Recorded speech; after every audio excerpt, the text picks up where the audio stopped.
प्रणाम, मैं गरिमा सिंह। चुनावी राज्यों में तूफानी दौरों पर देश के प्रधानमंत्री नरेंद्र मोदी इस समय नजर आ रहे हैं और आज प्रधानमंत्री नरेंद्र मोदी इन्हीं तूफानी दौरों के बीच छत्तीसगढ़ के दुर्ग में थे। एक बड़ी घोषणा की और इस घोषणा से एक तीर से कई निशाने साधने की कोशिश हुई और अलावा इसके 2023 की चुनावी बिसात पर 2024 की नींव मजबूत करने की कोशिश भी हुई। क्या कहा प्रधानमंत्री नरेंद्र मोदी ने? मैं हूबहू वो बयान आपके सामने पढ़ती हूं। मोदी ने कहा कि मैंने निश्चय कर लिया है कि देश के 80 करोड़ गरीबों को मुफ्त राशन देने वाली योजना को बीजेपी सरकार अब अगले 5 साल के लिए बढ़ाएगी। आपका प्यार और आशीर्वाद मुझे हमेशा पवित्र निर्णय करने की ताकत देता है। मोदी के लिए देश की सबसे बड़ी जाति एक ला ला ला ला ला राहुल तन के साथ मन को जगाओ वी गार्ड वाटर हीटर्स के संग वी गार्ड एक ही है जो गरीब है। मोदी उसका सेवक है, उसका भाई है, उसका बेटा है। छत्तीसगढ़ के दुर्ग से ये जो घोषणा हुई, इससे संदेश तो बहुत सारे निकले। चुनाव की स्ट्रैटेजी के तौर पर, काउंटर स्ट्रैटेजी के तौर पर भी इसे लिया जा सकता है। लेकिन जो दो बड़ी महत्वपूर्ण बातें हुई वो ये, सबसे पहली बात तो ये कि 81 करोड़ 35 लाख गरीबों को मुफ्त राशन 5 किलो, 3 किलो गेहूं, 2 किलो चावल, ये 2028 तक मिलेगा, यानी कि 2029 के अगले लोकसभा चुनाव के 1 साल पहले तक। और दूसरा, इस बयान से यह साफ हुआ कि हमारे देश में सबसे बड़ी आबादी वाकई गरीबी की है। 80 करोड़ से ज्यादा लोग, 81 करोड़ 35 लाख लोग, ये वो लोग हैं कि अगर सरकार इन्हें 5 किलो अनाज न दे तो क्या भूखे मरने की नौबत है। तो दो चीजें यहां से साफ हुई। एक बात मैं और आपसे बताऊं कि हमारे देश में गरीबी की परिभाषा है क्या, कौन है गरीब। 2011-12 में तेंदुलकर कमेटी की रिपोर्ट आई थी।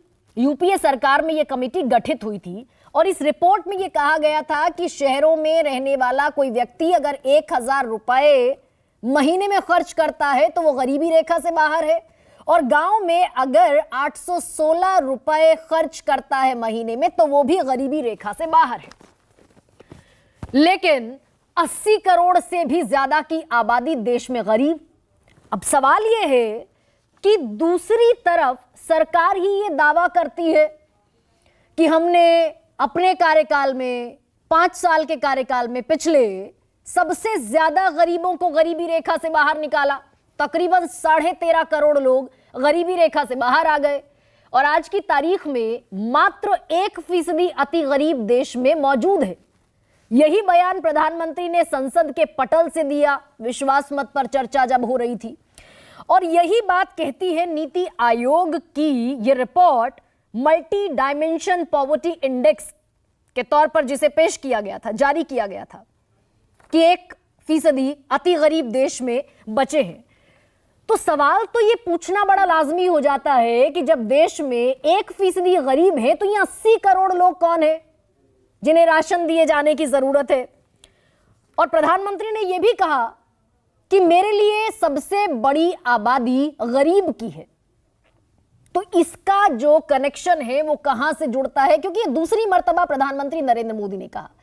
पहली बार छत्तीसगढ़ के जगदलपुर में, याद कीजिए तारीख थी 3 अक्टूबर की, और यह बयान क्या था ये आपको बताती हूं। लेकिन इसके एक दिन पहले बिहार में क्या हुआ था? मुख्यमंत्री नीतीश कुमार ने जातिगत जनगणना के सर्वे के आंकड़े पेश किए थे और यह पता चला था कि पिछड़े बिहार में 63% हैं, 36% ईबीसी और 27% ओबीसी। उसके जवाब में राहुल गांधी ने कहा था कि भाई जिसकी जितनी आबादी उसका उतना हक। कांग्रेस भी आकर खड़ी हो गई थी इस ओबीसी वोट बैंक के शेयर में। घोषणा भी कर दी कांग्रेस ने अपनी अपनी सरकारों के जहां पर सरकार है कांग्रेस की मध्य प्रदेश, छत्तीसगढ़, राजस्थान आएंगे तो जातिगत जनगणना कराएंगे, केंद्र में भी आएंगे तो 2 घंटे के भीतर जातिगत जनगणना पर ऑर्डर पारित होगा।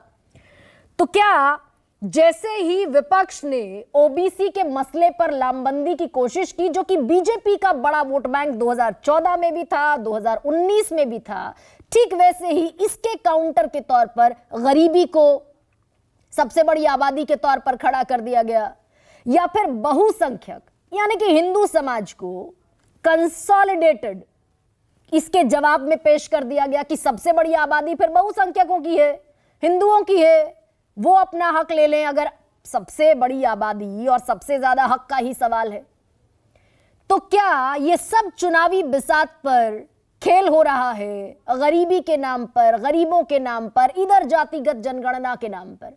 क्योंकि यहीं से एक बड़ा सवाल और यह भी पैदा होता है कि वो भारतीय जनता पार्टी जो 2021 में संसद में कहती है कि जातिगत जनगणना में ओबीसी का डेटा शामिल किए जाने का कोई प्रोग्राम सरकार के पास नहीं है।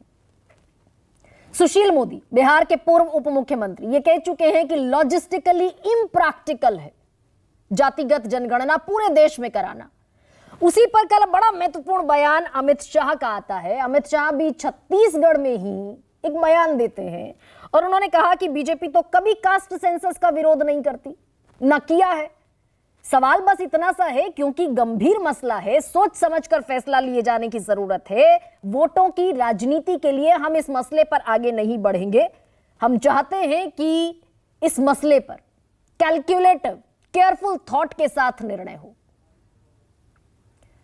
तो क्या ये जो शिफ्ट हो रहा है, इसे माना जाए कि वो इंडिया ब्लॉक जो इस समय 2024 में चुनौती के तौर पर नजर आ रहा है, भले ही डिसयूनाइटेड है, असंगठित है, बहुत सारी सिरफुटअव्वल हैं, मतभेद हैं, मनभेद हैं, उसके बावजूद क्या ये माना जाए कि जातिगत जनगणना से लेकर तमाम मुद्दों पर विपक्ष के टर्फ पर बीजेपी न सिर्फ 2023 में खेल रही है, बल्कि 2024 में भी उसी टर्फ पर खेलना केंद्र सरकार के लिए या फिर भारतीय जनता पार्टी के लिए जरूरी हो गया है? मैं बयान प्रधानमंत्री मोदी का आपको सुनाती हूं, फिर आगे बढ़ते हैं। निश्चय कर लिया है, देश के 80 करोड़ गरीबों को मुफ्त राशन देने वाली योजना को भाजपा सरकार अब अगले 5 साल के लिए और बढ़ाएगी। और ऐसे में आज का सबसे बड़ा सवाल क्या है आपके सामने?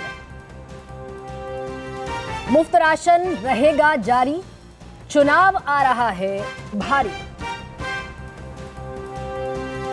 और इंडिया का बढ़ा दबाव जाति जनगणना पर बदले जनाब।